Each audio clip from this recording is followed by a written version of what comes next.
கூலி படத்தோட கதை இதுதான் அப்படின்னு சொல்லிட்டு நம்ம ஏற்கனவே நம்ம ஒரு வீடியோ போட்டிருந்தோம். இந்த ட்ரெய்லர் வர்றதுக்கு முன்னாடியே நம்ம கணிச்சு சொல்லியிருந்தோம், கூலி படத்தோட கதை இதுதான், இந்த மாதிரிப்பட்ட கதையாக தான் இருக்கும் அப்படின்னு சொல்லிட்டு சொல்லியிருந்தோம். அதே மாதிரி தான் நேற்றைக்கு ட்ரெய்லர் ரிலீஸ் ஆச்சு.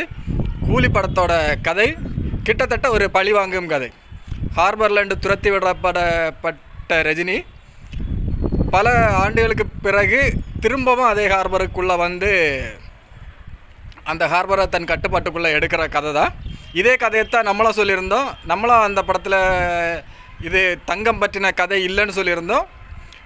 ஒரு ஸ்மக்லிங்மான கதை, ஆனால் தங்கம் பற்றினது கிடையாதுன்னு அந்த வீடியோவில் சொல்லியிருந்தோம். அதே மாதிரி தான் இந்த ட்ரெய்லர் பார்க்கும்போது தான் தெரியுது. ஒரு ஃப்ளாஷ்பேக் சீன் வரும் அப்படின்னும் அந்த வீடியோவில் சொல்லியிருந்தோம். அதே மாதிரி ஒரு ஃப்ளாஷ்பேக் சீன் வெயிட்டாக கொடுப்பாங்கன்னு நினைக்கிறேன்.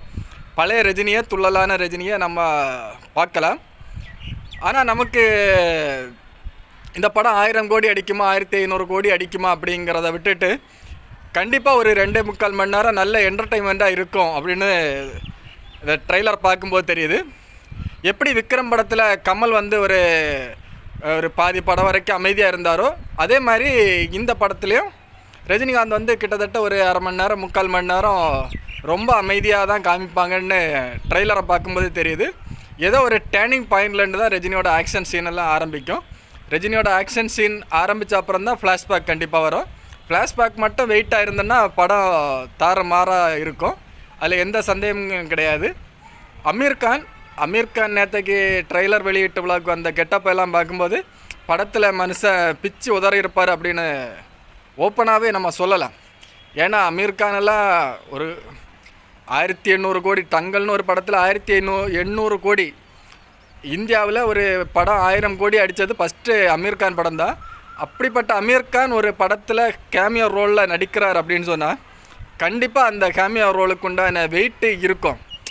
சும்மா எல்லாம் வந்து நடிச்சுட்டு போகிறவரெல்லாம் அமீர் கான் கிடையாது. என்ன தான் ரஜினி படமாக இருந்தாலும் அந்த படத்தில் தனக்கு என்ன இருக்குன்னு சொல்லிட்டு எல்லா நடிகர்களும் பார்ப்பாங்க. அந்த மாதிரி கண்டிப்பாக அமீர் கானோட ரோல் இருக்கும்.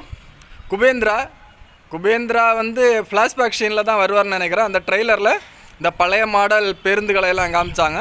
ஸோ ஃப்ளாஷ்பேக் சீனில் தான் குபேந்திரா வருவார். மற்ற மாதிரி நாகார்ஜுனாவும் 2 பக்கமாக வர்றதுக்கு உண்டான வாய்ப்பு இருக்குது.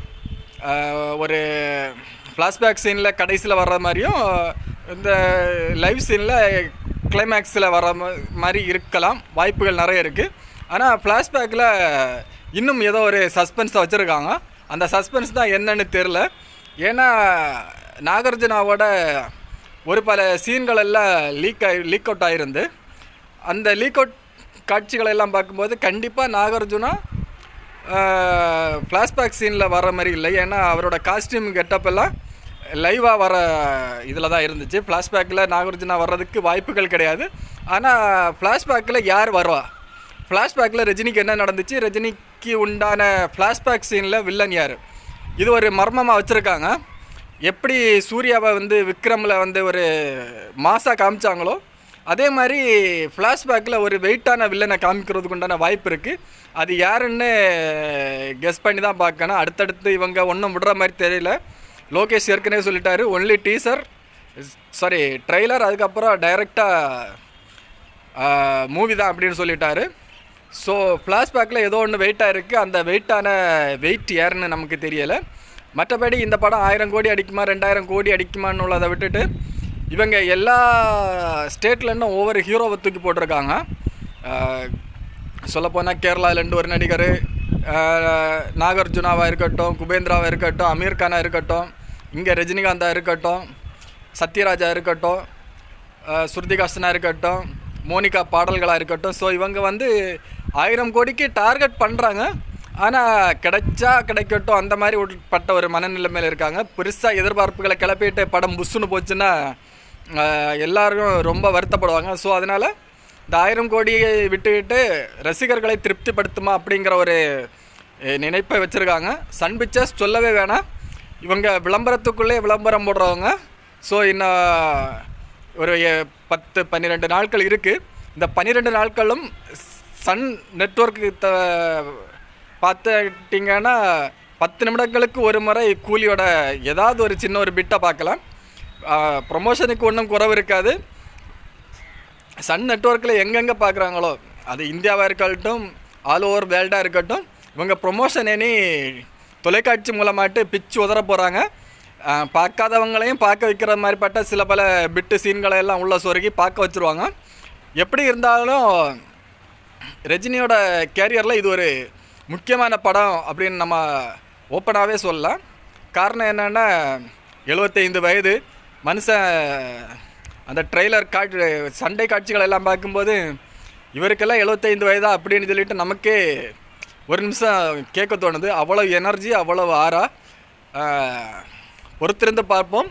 ஆகஸ்ட் 14 ரஜினி ரசிகர்களை தாண்டி காமன் ரசிகர்களுக்கு இந்த படம் ஒரு மிகப்பெரிய ட்ரீட்டாக இருக்கும். ரஜினியோட சிவா படத்துக்கு தான் கடைசியாக ரஜினிக்கு ஏ சர்டிஃபிகேட் கொடுத்துருந்தாங்க சென்சாரில். அதுக்கப்புறம் இப்போது இந்த கூலி படத்துக்கு தான் கொடுத்துருக்காங்க. அதனால் நம்ம ஒன்று ஓப்பனாக சொல்லலாம், லோகேஷ் கனகராஜோட எல்லா படங்களில் இருக்கிற வெட்டு குத்து அடி தடி எல்லாமே இந்த படத்துலேயும் மிகி மிஞ்சி இருக்கும்.